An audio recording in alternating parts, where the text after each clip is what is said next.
নমস্কাৰ বন্ধুসকল, মোৰ অন্য এটা ভিডিঅ'লৈ আপোনাক সকলোকে স্বাগত জনাইছোঁ। বন্ধুসকল, আজি আকৌ আপোনালোকক আমাৰ অমিতা বাৰীডোখৰ দেখুৱাবলৈ আহিছে। যিহেতু মই কৈছিলোঁ জেঠৰ লাষ্টলৈকে আমি অমিতা প্ৰডাকশ্যন আৰম্ভ কৰিম। সেই দেখিছেনে বন্ধুসকল, আমাৰ অমিতাবোৰ ধুনীয়াকৈ এনেদৰে লাগিবলৈ ধৰিছে। এতিয়া যিহেতু জেঠ মাহ সোমাইছে, জেঠ মাহৰ লাষ্টলৈকে যিহেতু এটা ডাঙৰ হৈছে, এই ডাঙৰ অমিতাবোৰ আমি বজাৰত উলিয়াবলৈ সক্ষম হৈ যাম। সেই বন্ধুসকল, আপোনালোকক প্ৰথমৰ পৰা আমি দেখুৱাই আছিলোঁ একদম ৰোৱাৰ পৰা আপোনালোকে কেনেদৰে আমি ৰুইছিলোঁ, কেনেদৰে কি সাৰ প্ৰয়োগ কৰিছিলোঁ, কি দৰৱ প্ৰয়োগ কৰিছিলোঁ, সকলো আমি আপোনালোকক ভিডিঅ'টো দেখুৱাই থৈছোঁ। আপোনালোকে ভিডিঅ'টো চোৱা নাই যদি চাবগৈ। তাৰে ফল এয়াই বন্ধুসকল, দেখিছেনে প্ৰায় 5 ফুট উচ্চতা হৈ গ'ল গছবোৰ।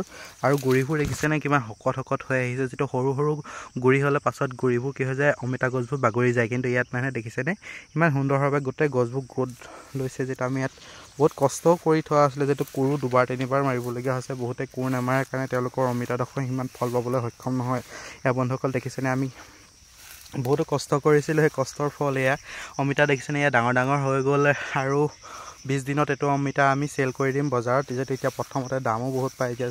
যিহেতু অমিতা প্ৰতি কেজি 25 টকামান হৈ আছে। 25 টকা অমিতা কেজি পালেও যথেষ্ট লাভান্বিত হৈ যায়। এটা অমিতা যদি 25 টকা পাওঁ, এই অমিতাডোখৰ পৰা যথেষ্ট লাভান্বিত হ'বলৈ সক্ষম হওঁ। আমাৰ লগতে বহুতো কৃষকে অমিতা লগাইছিলে, কিন্তু তেওঁলোকে এইটো গ্ৰোথ পাবলৈ সক্ষম হোৱা নাই। যিহেতু তেওঁলোকে উচিত সময়ত উচিত সাৰ প্ৰয়োগ কৰা নাই আৰু কি দৰৱ প্ৰয়োগ কৰিব লাগে সেই দৰৱবোৰ প্ৰয়োগ কৰা নাই। সেয়ে তেওঁলোকে এইটো ফল পাবলৈ সক্ষম হোৱা নাই। ইয়াত দেখিছেনে বন্ধুসকল, গোটেই অমিতাডোখৰ ধুনীয়াকৈ বাঢ়ি আহিলে আৰু প্ৰত্যেকজোপা অমিতাই ধুনীয়া গ্ৰোথ লৈছে। এজোপা দুজোপা অমিতা যে এনেকৈ শকত হৈছে সেইটো নহয়।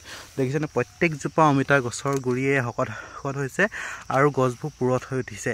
ইয়াত দেখিছে বন্ধুসকল, প্ৰত্যেকজোপা অমিতাতে ফুল লাগি আছে আৰু অমিতা লাগি আছে, যিটো লাগিবলৈ আৰম্ভ কৰিছে। ইয়াতে এটা দুটা লাগিছে, যিটো আৰু 20 দিনৰ পাছত গোটেই গছজোপা অমিতাই ফুল হৈ যাব আৰু আমি এই অমিতাডোখৰৰ পৰা যথেষ্ট লাভান্বিত হ'বলৈ সক্ষম হ'ম।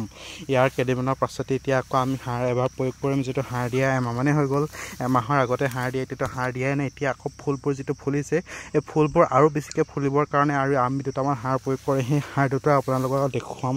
আপোনালোকে ভিডিঅ'বোৰ চাই থাকিব। এইবোৰ দেখিছেনে অমিতা গোটেই গছজোপা ফুলটি হৈ লাগিছে।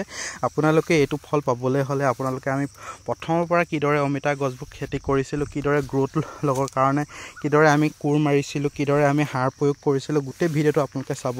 তেতিয়াহে আপোনালোকে গোটেই অমিতা খেতি কেনেকৈ কৰিব লাগে গম পাব। এয়া দেখিছেনে বন্ধুসকল, প্ৰত্যেকজোপা অমিতাই ধুনীয়াকৈ গ্ৰোথ লৈ উঠিছে। আৰু বন্ধুসকলে কৈছিলোঁ আপোনালোকে এইবোৰ আমি সকলো স্বপ্না জাতৰ লৈছিলোঁ।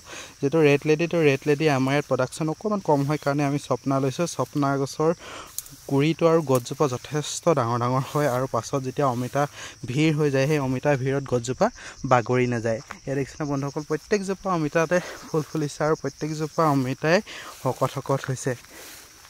তো ভিডিঅ'টো ভাল লাগিলে লাইক শ্বেয়াৰ কৰিব আৰু মোৰ চেনেলটো ছাবস্ক্ৰাইব কৰি দিব। ধন্যবাদ। এই কেইদিনমানৰ পাছতে আমি কেনেদৰে সাৰ প্ৰয়োগ কৰিম আৰু কি দৰৱ প্ৰয়োগ কৰিম এইবোৰ সকলো দেখুৱাম। দেখিছেনে গোটেই গছবোৰ ধুনীয়াকৈ গ্ৰোথ হৈ উঠিছে। গোটেই অমিতা যে 3 বিঘা আছে, গোটেই 3 বিঘাই ধুনীয়াকৈ বাঢ়ি আহিছে। চ' ধন্যবাদ। সৰু ভিডিঅ' এটা বনালে এনেদৰে চেনেলটো ছাবস্ক্ৰাইব কৰি দিব।